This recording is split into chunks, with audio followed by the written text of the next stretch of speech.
तरह मुझे शुबा है कि शायद फॉरेस्ट वाले उनके साथ मिले हुए।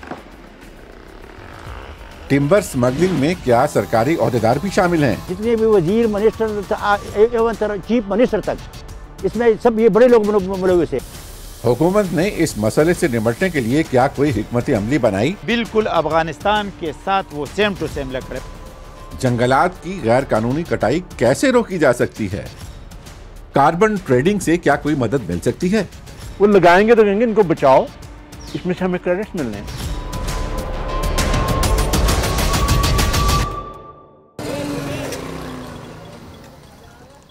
पाकिस्तान के मुतअद्दिद दिलकश इलाकों की तरह सूबा खैबर पख्तूनख्वा का इलाका दीर भी जंगलात की दौलत से मालामाल है।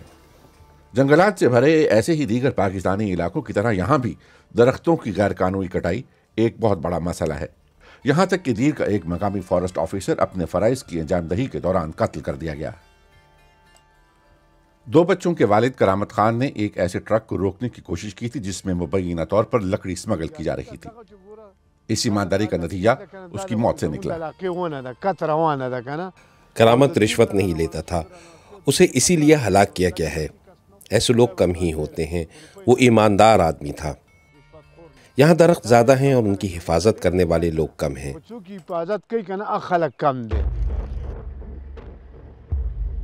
करामत खान के कत्ल के जिम्मेदारान अभी तक पकड़े नहीं जा सके। इस इलाके में खौफ की एक ऐसी फिजा बना दी गई है कि कोई सरकारी एहलकार टिम्बर स्मगलिंग के बारे में बात तक नहीं करता। डिविजनल फॉरेस्ट ऑफिसर मासूम शाह का कहना है कि उनके इलाके में तो स्मगलिंग होती ही नहीं, गो कि उनके दफ्तर के अहाते में ही स्मगलिंग की जब्तशुदा लकड़ी पड़ी देखी जा सकती है। स्मगलिंग नहीं की, स्मगलिंग बिल्कुल नश बराबर। डीडब्ल्यू के नामा निगारों ने दीर में कई ऐसे ट्रक देखे जिनमें लकड़ी स्मगल की जा रही थी। मकामी पुलिस एहलकारों के मुताबिक यहाँ इस तरह के वाकयात रूनुमा होते रहते हैं। ये सिर्फ 3 दरवाजे हैं जो हम अपने घर के लिए लेके जा रहे हैं, ये स्मगलिंग नहीं है। इनका तरीका वारदात ही यही है, ये 3, 4 या 5 दरवाजे स्मगल करते हैं और इन्हें शहरों में जाकर बेच देते हैं। ये वीडियो दीर के इलाके शरंगल के एक माहौल दोस्त एक्टिविस्ट ने बनाई, जिसमें दरख्तों की बेदरे कटाई के मनाजिर आया हैं। अपनी शनाख्त मख्फी रखने की शर्त पर उन्होंने ये वीडियो डीडब्ल्यू को दी।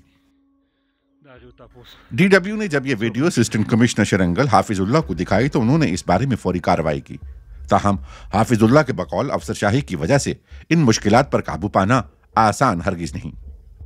हमें भी कुछ ऐसे शवाहिद मिले कि बाज़ औक़ात जो निगरान है वो आके वो बन जाते हैं, खुद माफिया के साथ मिले होते हैं। इस तरह मुझे शुबा है कि शायद फॉरेस्ट वाले उनके साथ मिले हुए। प्रोसिक्यूशन का केस इतना कमज़ोर होता है कि उसको प्रूव करना फिर मुमकिन नहीं होता। टिम्बर स्मगलिंग रोकने की खातिर चेक पोस्टों पर तैनात सिक्योरिटी एहलकारों का कहना है कि स्मगलर्स ताकतवर हैं और उनके पास जदीद असलहा होता है, जबकि सिक्योरिटी एहलकारों को तो ऐसे वसाइल ही नहीं दिए गए कि वो किसी स्मगलर का मुकाबला कर सकें। दीर के इलाके में फ़ाल माहौल दोस्त कारकुनान की कोशिश रहती है कि वो इन मसाइल को अवामी और बैनुल-अक़वामी सतह पर उजागर करें। रोहेल खान भी उन्हीं में से एक है। शरंगल यूनिवर्सिटी में मीडिया इंचार्ज के तौर पर अपनी जिम्मेदारियां निभाने वाले रोहेल ने टिम्बर माफिया के खिलाफ एक वीडियो सोशल मीडिया पर शाया की तो फॉरेस्ट डिपार्टमेंट ने स्मगलरों के खिलाफ एक्शन लेने के बजाय रोहेल पर ही मुकदमा कर दिया। अगरचे इस मुकदमे का फैसला रोहेल के हक में हुआ, लेकिन इस इलाके में टिम्बर माफिया के खिलाफ पाए जाने वाले खौफ की फिजा में मजीद इजाफा हो गया। तो बुनियादी मकसद इन लोगों का ये था कि इसका आवाज़ हम दबाएंगे तो आइंदा के लिए ये ऐसा नहीं करेंगे। हालांकि मेरा कोई इस तरह कोई मकासद नहीं थी मेरी कि मैं इसको या बदनाम करूं या किसी महकमे के किसी बंदे को मैं प्रेशराइज़ करूं, ये मेरा बिल्कुल मकसद नहीं था। मैंने एक नियति से किया था और मेरा यही मकसद था कि मैं फॉरेस्ट डिपार्टमेंट के ये नोटिस में लाऊं कि अगर बड़ी दरख्त कोई काट देता है तो चलो फिर भी कोई बात है कि इसकी ज़रूरत हो, लेकिन नन्हे नन्हे दरख्तों का जब कत्लेआम होता है तो ये तो हमें तो इस तरह लगता है जैसा एक इंसान की कत्लेआम इस तरह एक दरख्त की भी है। एक सर्वे के मुताबिक खैबर पख्तूनख्वा में जंगलात की मजमूई कटाई में से 74% गैर कानूनी तौर पर ही हो रही है। टिम्बर मार्केट शकदरा के सदर मोहम्मद यार इसका इल्जाम हुकूमत पर आयद करते हैं। जितने भी वजीर, मिनिस्टर एवं चीफ मिनिस्टर तक, इसमें सब ये बड़े लोग मिले हुए से, मेरा और आप जैसे बंदे नहीं कर सकते। ये स्मगलिंग में ये इनकी ईमा पर होता है, कोई इसके बगैर हो सकता है? 1 इंच भी इधर उधर नहीं हो सकता। अगर ये साथ नहीं मिले होते तो 1 इंच भी नहीं इधर उधर नहीं हो सकता। खैबर पख्तूनख्वा में टिम्बर स्मगलिंग का मामला कई मरतबा मकामी खबरों की जीनत बना, लेकिन फिर ये कहीं गुम होकर रह गया। साबिक मेंबर सूबाई असम्बली हमायूं खान का इसरार है कि दरअसल हुकूमती पॉलिसी की वजह से स्मगलर्स को तकवीयत मिलती है। अभी मेरे ख्याल में इधर तो 60-65 हज़ार की फुट की लकड़ी पड़ी है, और ये ब्यूरोक्रेसी या अफसरशाही जो इसको कहते हैं, उसकी गफलत की वजह से ये लोग इसमें डिले टैक्टिक्स इख्तियार करते हैं, और इसलिए जो स्मगलर हजरात हैं वो प्रमोट होते हैं। पुलिस वाले हैं, आर्मी वाले हैं, जितनी भी है, हमने अपना काम छोड़ा हुआ है हर एक डिपार्टमेंट ने, और दूसरों का काम शुरू किया है। हमारी सिक्योरिटी का काम पुलिस का काम है, अभी हमारी जो बॉर्डर्स का काम है ये हमारी आर्मी का काम है। आर्मी वाले इधर काम करते हैं, पुलिस वाले अपना काम नहीं करते। मकामी सहाफ़ी अहमदुल हक का मानना है कि अगर सियासी अज़्म हो तो टिम्बर की स्मगलिंग रोकना हुकूमत के लिए कोई बड़ा टास्क नहीं। ये जीटी रोड है, दीर पेशावर जीटी रोड है, हमारा तो सिर्फ वाहिद ये लिंक है। अगर स्मगल हो रहा है तो इसी रूट से हो रहा है। जितना कटाई हो रही है इसके मुकाबले में जितने भी ये शजरकार ये कर रहे हैं फॉरेस्ट वाले, ये 10% नहीं होगा। दीर में 2 तरह के ग्रुप जंगलात की गैर कानूनी कटाई में मुलविस हैं। एक का ताल्लुक माफिया से है, जबकि दूसरा गिरोह गुर्बत और तवानाई के जराए की खातिर जंगल काटता है। TW ने टिम्बर माफिया से वाबस्ता एक स्मगलर से पूछा कि वो ये काम कैसे करते हैं। हम ये टिम्बर अगर अपने गांव में बेचें तो 600 रुपये फुट मिलता है, और अगर बाजार में बेचें तो 1000 से 1200 तक फुट मिल जाते हैं। लकड़ी जितना दूर ले जाएं कीमत उतनी ज़्यादा हो जाती है और हमें ज़्यादा बचत होती है। फॉरेस्ट वाले एक दरख्त काटने का इजाज़तनामा देते हैं तो हम 4 या 5 काट लेते हैं। फॉरेस्ट वालों को हम कुछ पैसे या लकड़ी देते हैं। मिसाल के तौर पर 4 दरख्त हमारे होते हैं और 1 दरख्त के पैसे या लकड़ी हम उन्हें दे देते हैं। हमें खौफ नहीं, क्योंकि फॉरेस्ट वाले हमारे साथ हैं। 2009 में जब यहाँ आर्मी आई तो फौजी ऑपरेशन के दौरान उन्होंने इतना असला जमा नहीं किया जितना कि लकड़ी इकट्ठी की।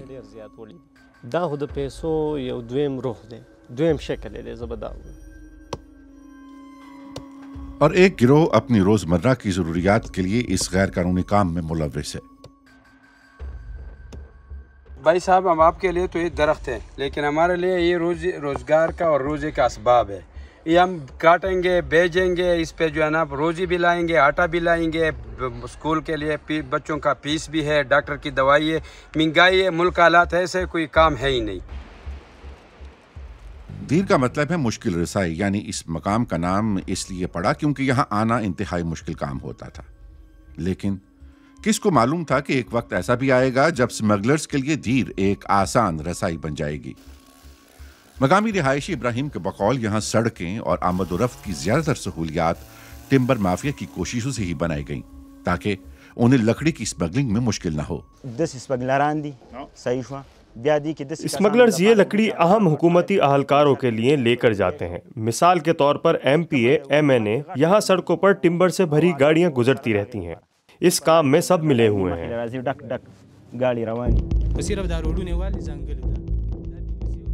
इस स्मगलिंग की वजह से दीर में टिम्बर के कानूनी कारोबार को भी शदीद नुकसान पहुंचा है।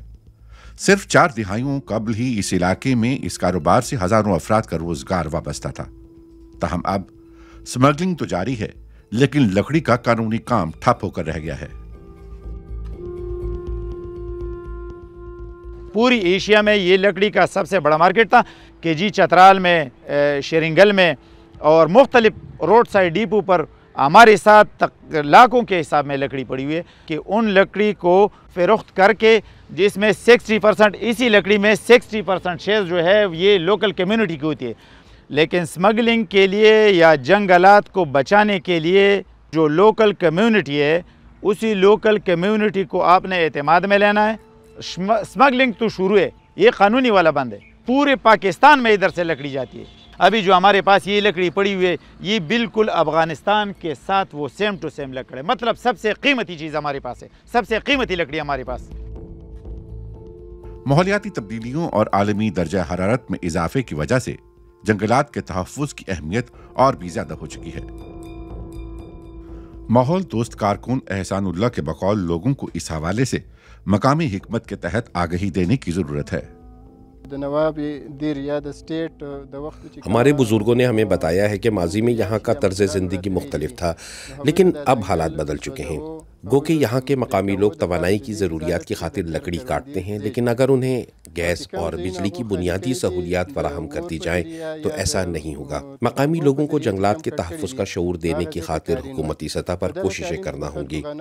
इसके लिए सिर्फ सियासी अज़्म दरकार है। ताहम स्मगलर्स को रोकने की खातिर कुछ मुख्तलिफ हिकमत अमली अपनाना होगी। लाहौर में फ़ाल माहिर अर्जियात नईम अहमद बाजवा कहते हैं कि कार्बन मार्केटों से जंगलात का तहफ़्फ़ुज़ भी मुमकिन है।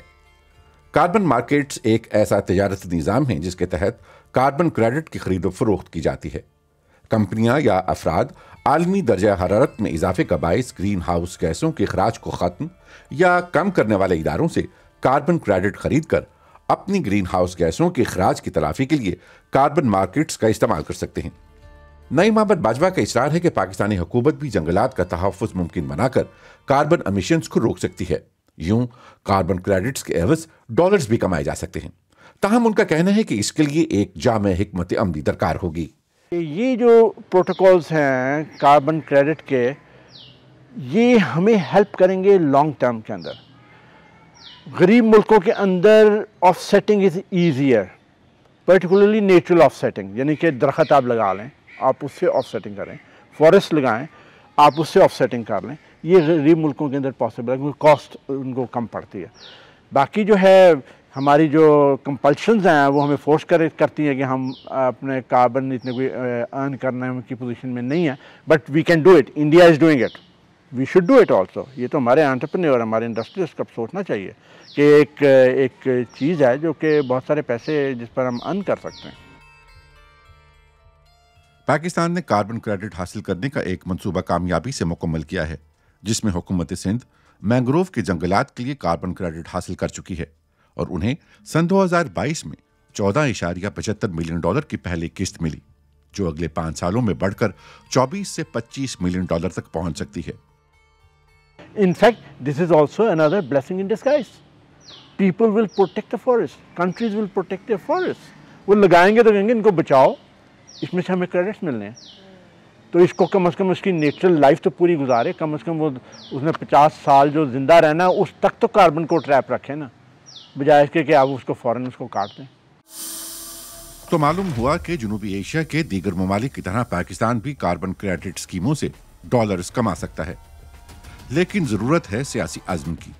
इसमें कोई शक नहीं कि दीगर तरीकों के साथ साथ जंगलात के तहफ़्फ़ुज़ से भी बड़े पैमाने पर कार्बन क्रेडिट हासिल किए जा सकते हैं।